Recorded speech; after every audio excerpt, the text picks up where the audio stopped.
Good evening, folks.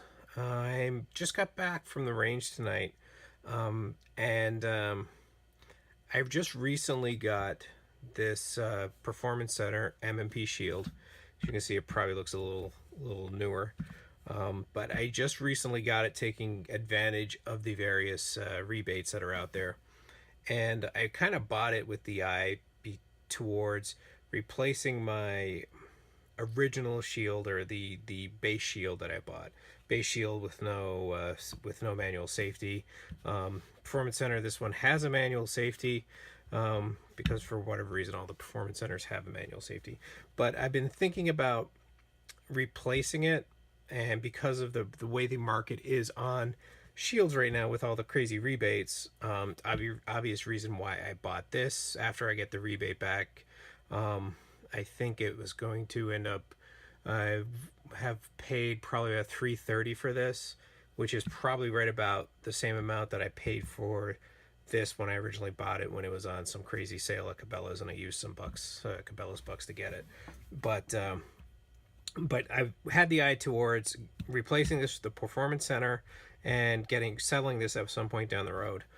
I did, as you can see, this is the Performance Center version with the high-vis fiber optic sights. I do have on here, I do have the True Glow TFX Pro fiber optic / tritium night sights that I like quite a bit. Again, with the eye towards replacing them. I didn't pay up extra for the Performance Center version with the actual night sights from Smith & Wesson, because if I do get rid of the base version, these True Glows are coming off and will probably go on here, or probably go on the 45 version, which I bought as well. But anyway, getting to the point, I just got back from the range. I shot a few rounds through the base shield. I shot 120 through the Performance Center. Just wanted to do a quick comparison to get kind of a gun owner's perspective on what to expect if you're going to be upgrading to the Performance Center, or if you're thinking about going direct to the Performance Center or whatever. There's two big selling points, or really there's two big selling points, I would say, for the Performance Center, other than the additional etching in here for Performance Center. One is the porting, two is the better sights. To get that right out of the way, let me say the better sights. I'm not a big fan of just the fiber optics. These are not bad. They're better than the base sights, but I don't think it's really a huge value add when you can go out and get these True Glows, which I really like, or if you really like the XS Big Dots, you can put those on as well for not too much added expense. So the sight upgrades, upgrade is not all that great, because I mean, even with this version, I'm planning on, if I start carrying this a lot, the fiber optic ones are gonna go. But really, the real big things are the porting here, which you can see the porting. They have the way that Smith & Wesson does the porting. They do 3 ports. The barrel actually has 1 on either side, so there's 6 portholes in the slide, but there's only actually 2 in the barrel. And the second is the trigger. The porting is great.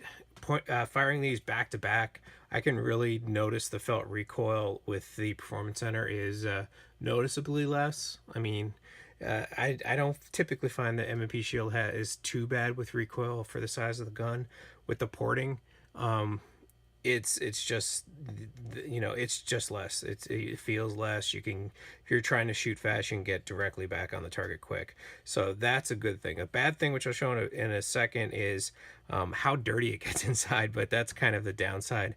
The second good thing about this is you get a pretty upgraded trigger based on the little testing that I did previously, and what I'm going to show. I'll pull out the trigger gauge and I'll film a few pulls here so you can get a sense of what I mean with the reduced trigger weight.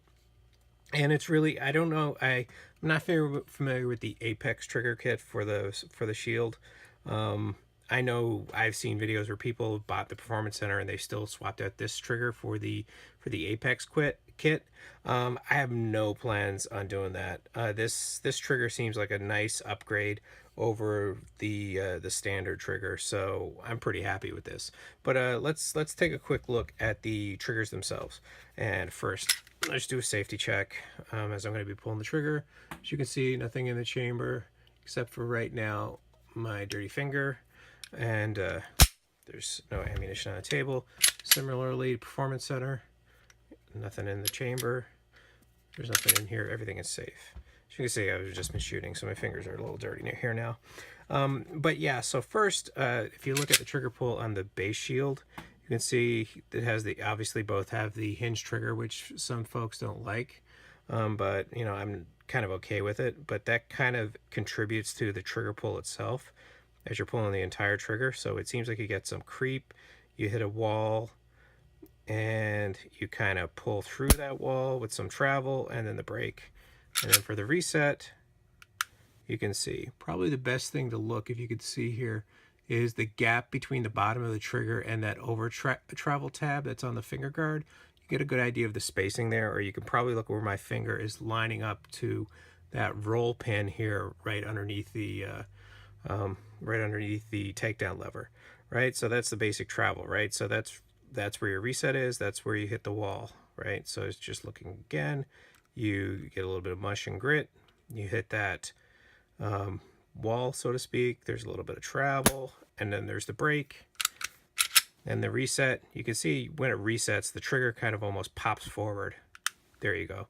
And you can see the spacing of the reset. For a gun this size, you know, it's not a bad little trigger.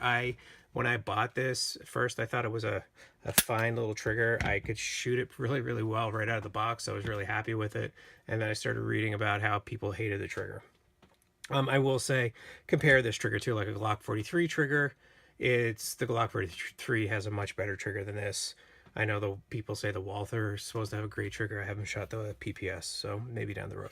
But anyway, so if we look at the performance center, you can see there's the resting spot on both guns is about the same.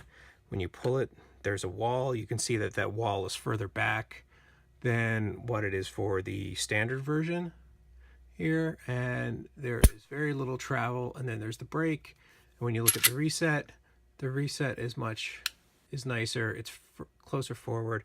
You can see when, as you mentioned, with the pin up here, maybe as a reference, and the spacing here between that over travel tab and where the bottom of the trigger is, it's less space, right? So it's not bad. So let's do a couple of sample pulls. I did a couple before. I was getting, on this one here, I was getting 7 pounds on the standard version. So let's try that. Is this all on camera? Yes, it is. You can see, come. And it should break right around 7 pounds. So I got a little ways to go. There we go. 6 pounds, 10 ounces. A little under what I was getting before. Do one more. I don't want to go too fast. There we go, 6.5. Okay, maybe it's better than before. Let's see. Do one more for good measure. At this point, it looks like we're between 6.5 average and 6 3/4. Let's see where we are. Getting. There you go. 6 and 11. So there, 6. So as I said, 6.5 to 6 3/4. When I was trying the performance center, again, reset clear. I'll do 3 quick pulls here. I was getting right around 5, and that didn't work because I didn't hit ready. What we got? There you go, 14.9, or really just a smidge under 5 pounds. Here we go. Oh, 5.5. I know I overshot that one, which tends to happen sometimes. I was basically still pulling on the trigger gauge when the trigger is fully broken. So let's see if we can do another one. There you go. I think that was the same thing, 5.5. I can tell I pulled through the brake there.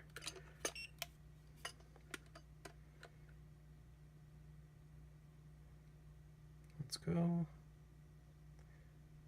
We're getting there. There you go, 5 pounds, 1 ounce. So like I said, you're pretty much looking at a 5-pound trigger with the Performance Center versus a 6.5 to 6 3/4 trigger, at least with my 2 versions here and what I got. Final thing I want to look at, like I said, I was just about to clean these. First thing I would say, looking at these, wonder how much you can see this. This is ported, and the barrel and the powder that gets thrown around inside of this thing, it is very messy. It's a lot more of a hassle to clean this gun than the standard. You can kind of see in here the guide rod is kind of covered. The barrel itself, what's the best way to see this? The barrel itself is full of carbon and gases that have kind of singed onto here. The bottom of the frame, which since you've looked at the guide rod, that's why I wanted to do it that way. If I break it down here now and you look inside the frame, right, you look inside the frame, there's a lot of like carbon and stuff. It almost looks like rust inside the frame itself. I've never seen my standard shield look this dirty, but that's kind of obvious because, you know, as I said, you're gaining based on the, you know, you can see the recoil spring here is a little dirty. You're gaining all those gases escaping from the barrel itself and making quite a mess. It would help if I put this on camera. So that's it. So this is kind of the downside. It's more of a hassle to clean this, especially if you're going to fire it a little bit. I only put 20 rounds through the base shield, but as you can see, I've never really had to go inside and clean the inside of even the recoil spring or the inside of my frame. And none of this stuff is in here, right? Here's the inside of the frame.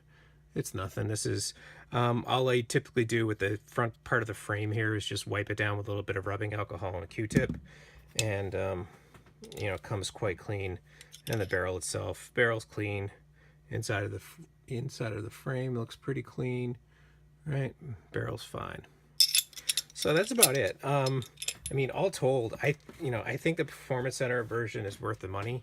People talk about muzzle flash and blinding yourself and everything else. It's very brief. I mean, that's not really going to do anything to readjust your eyes or really blind you, and it comes in and it's gone. If you're at the range, I like watching the muzzle blast come out of the gun. It's a lot of fun. Kind of adds to the shooting and probably keeps me from anticipating shots and looking for the target where it hit, and probably keep it on the pistol aimed on the target a little more as I'm watching the gases escape, at least for range purposes when you're doing some static shooting. But that's about it. So yeah, I'm gonna cut it here. I have the pistols broken down. I need to clean both of these. As you can see, I'm probably gonna have to soak this guy in some M Pro 7 or something for a little bit to get everything off of it. I don't really know the recoil spring itself. The inside of this was kind of dirty, so I don't know how crazy I'm going to get with that. Let's probably leave it as is for now. Probably do a deeper cleaning down the road. But yeah, that's it. That's the basics, and that's it. So I know, kind of rambling here as I typically do. If you like the video, like it. If you don't, give me a thumbs down. That's great. And you know, subscribe if you want to see more of this kind of stuff.